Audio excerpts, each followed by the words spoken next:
Hello world. I thought I'd share something rather strange, and probably even disturbing. It all started when I was looking for games to play on my hacked PSP. One day, I was browsing through 4Shared when I found a file called .hack beta. Being a fan of the .hack series, it piqued my curiosity. So I decided to download it and placed it on my memory stick. When I booted up the PSP, it appeared to read the game normally. But the strange thing was that it was unnamed, and the thumbnail showed what looked like Kite in some sort of torture room.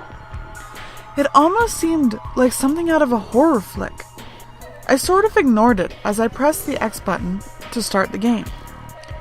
After the game loaded, the screen was black for about 30 seconds, until static suddenly appeared, and the screen went into an animated sequence. The animation was in Japanese, with English subtitles, and went something like this. It has been years since Shugo last played the world.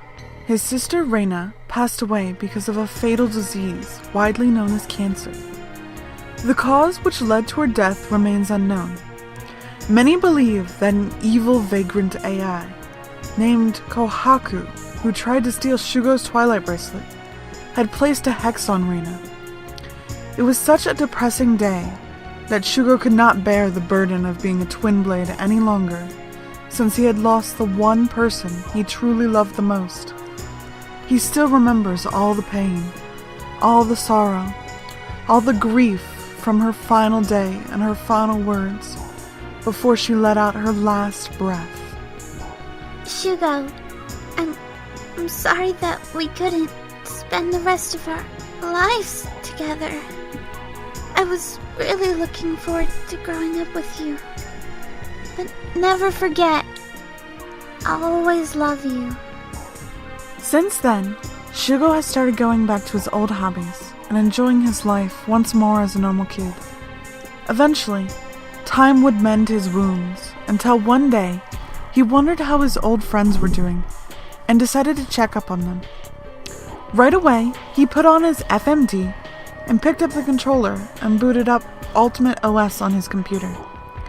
However, instead of the usual loading screen, Shugo was taken straight into the town of Makanu. Everything seemed normal at first, but then Shugo noticed something strange. First off, there were no people to be found in sight. Even the chat box appeared to be empty. Secondly, the water wasn't moving. Neither did the sky. It felt like time had frozen. Third, Shugo tried to log out to see if he could contact CC Corp to report the error, but failed. A puzzled yet frustrated look formed across his face. Damn. What's wrong with this thing? And where's everyone? I can't even log out. I hope this isn't a sick joke. Shugo kept wandering around as he let out a sigh. He would then head over to where the cross gates would be, and warp to another area in the world. But the cross gates weren't even there. Eh? This is weird. They were here last time. Shugo would try and send a message to his friends. As he checked out the menu, it seemed to function like normal.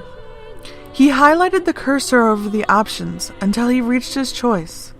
But once he tried to choose the mail option, it refused his choice. He tried again, nothing. He tried with other choices, still nothing. Shugo grew more irritated with the broken menu and was about to rage quit. Upon exiting the menu, he heard the voice of a familiar girl. However, the voice sounded rather synthesized and distorted instead of human.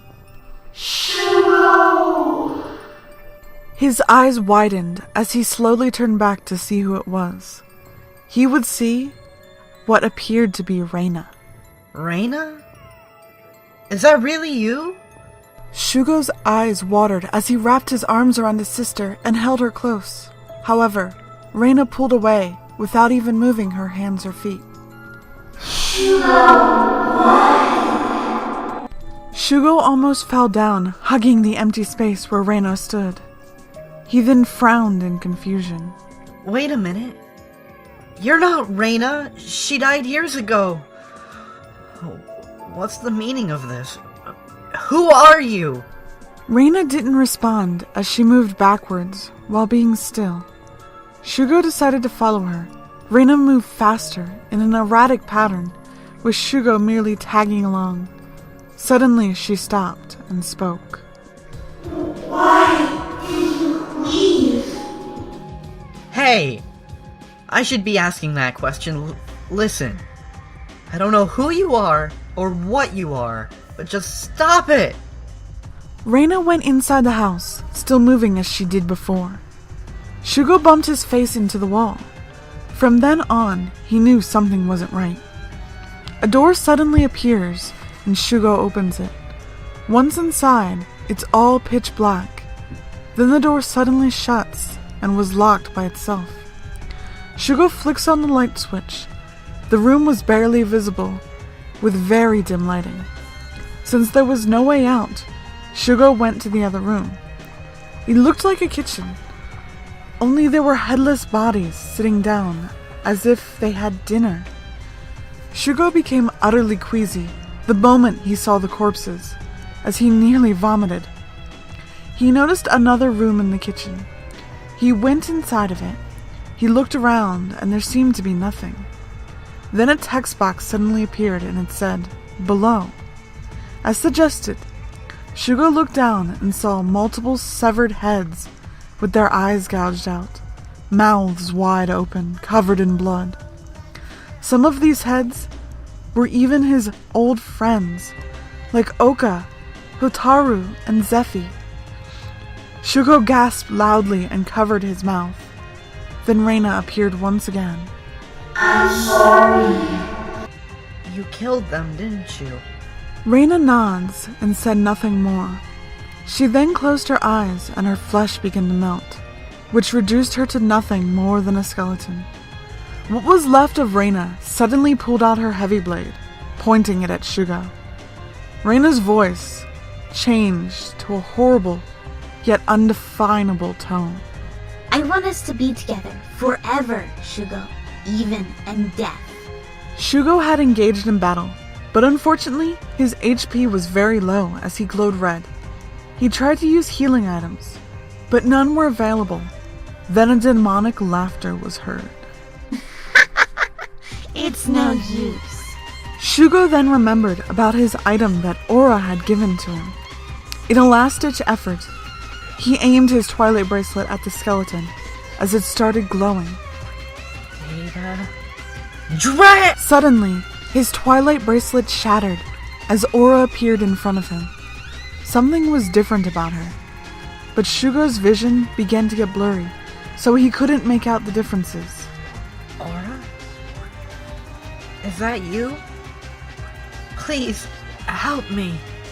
I am not who you think I am. The Aura you knew died when you left the world. It's time you answered for your sins, Shugo. Now be gone! Now be gone! Now be gone! Shugo's HP was drained to 0. Everything faded away to black once again. Is this really the end? All of a sudden, Shugo was taken back into the real world, except that he was still in his player avatar. Shugo looked around as he was in his room. He then noticed his own lifeless body before him. However, his body appeared to be crying. Shugo then pats its shoulder and lifts its head towards facing him, but its eyes are now just empty holes, and the tears were made of blood. Shugo was now both frightened and confused more than ever. Just when he was about to run, his own mom stepped in and charged at him. "You bastard! What have you done to my son?" Shugo tried to convince her otherwise, but it was too late. He fell off the window and then suddenly into a coffin.